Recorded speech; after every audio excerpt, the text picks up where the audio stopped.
Today, I would like to tell you a story.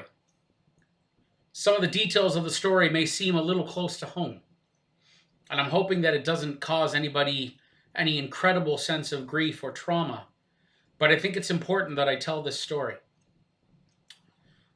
I know of a person, a young man, who grew up in a really bad situation. His father was an alcoholic and left him and his mother when he was about 2 years old. The mother, who was not able to take care of her son or herself, she had no financial resources. She entered into a life of stripping and prostitution, sex for money, in order to take care of herself and her son. However, because of that, she wasn't able to love him the way she needed. There was a lot of neglect going on. Let's face it, her life was pretty much money for sex. It was any love that she knew about was simply transactional, which means it wasn't love at all.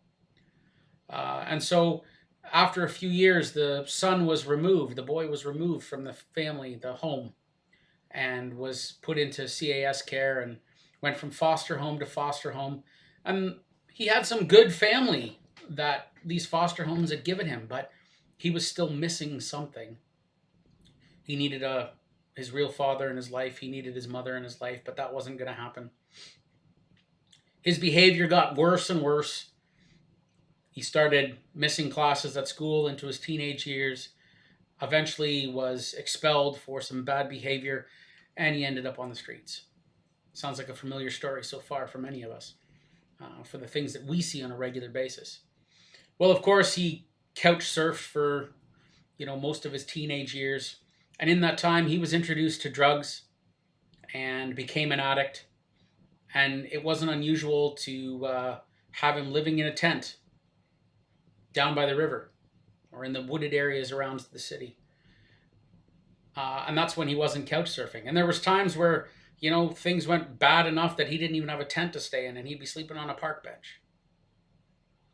One day, he got a really bad batch of drugs and he went into full overdose as he took that drug, as he put that needle in his arm. And so there he lay, not able to actually communicate, shaking, sweating, barely able to string together any words, not able to really call for help. And it just so happened that someone walked by, a businessman who was looking at trying to find ways to give his resources to the local street ministries, the organizations that were reaching out to the homeless and to those on the streets. And he saw the man, and initially his intention was to go help, but what happened was fear set in. What if this guy has some disease, and just by me going and touching him, I get it? And then he began to think, what if I go over to help this guy out, and some of those other people that are just standing down the way, what if they come and try to rob me or beat me up? So he walked away and did nothing. Later on, a social services worker, someone who worked with this type of population, this community on a regular basis, was also walking by and thought about helping for a moment and then thought to themselves, well, my shift's over. This is somebody else's problem right now. I'm going home. And so I went home. And again, very shortly after that, another person who was living on the streets happened to see that man and saw that at this point the shaking had stopped and he was seemingly dead. And so he ran over to the individual and he pulled out his little naloxone kit and he administered naloxone to that person and did chest compressions. And that person, all of a sudden, when the naloxone kicked in, came back to life in that very miraculous manner that we've seen. And that individual that had given the naloxone happened to have a cell phone and called 911, and EMS came and they took that poor young guy to the hospital where they cared for him.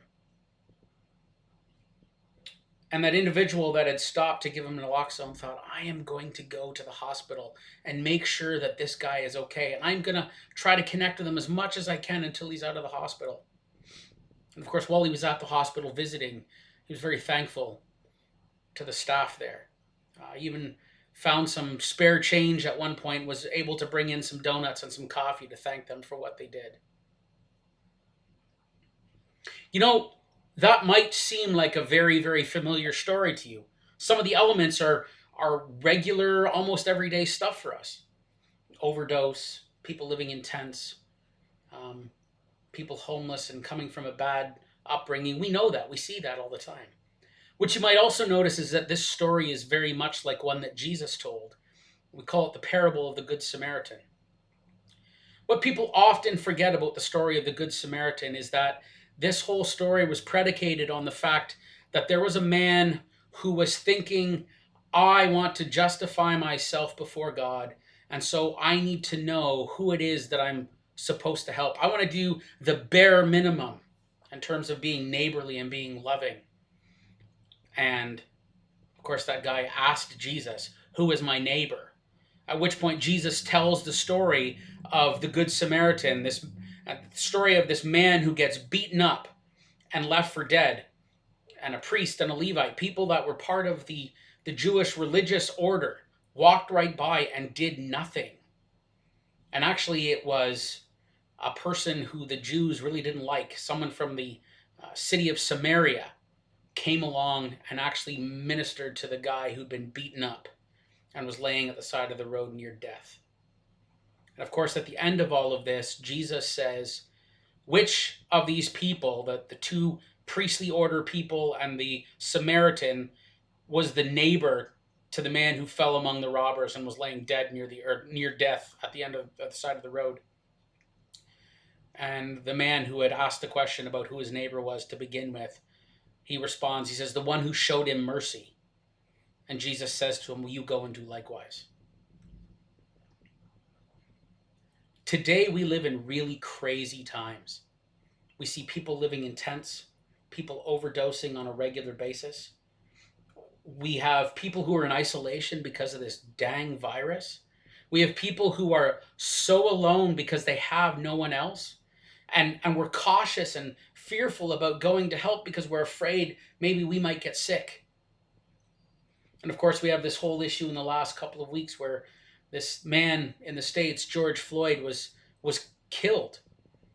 And of course, that's brought up all sorts of racial issues. And again, the question comes back to, who is my neighbor? Who am I supposed to love?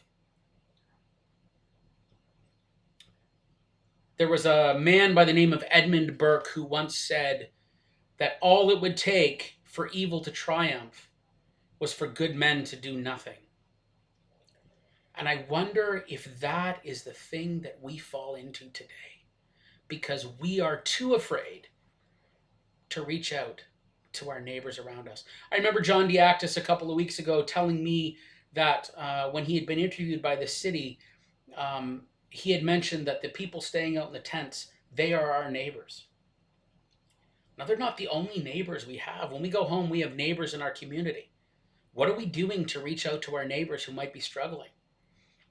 Is there a family or a person living in our apartment buildings or living in the houses nearby that we could take a meal to, that we could send a card to, that we could do something for, that would show them a little bit of love? Honestly, I believe the biggest answer to all of these problems that we see in life is to take a page out of the book that Jesus basically is told about in the Bible.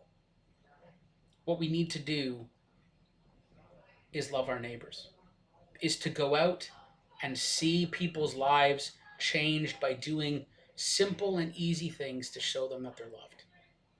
So I leave you with that question today. Who is your neighbor? And who is God calling you to go and love today?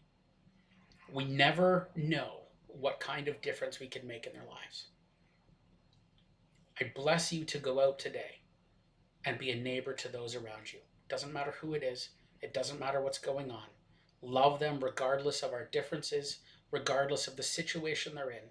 Find a way to be Jesus to them. Blessings, guys. Have a good day.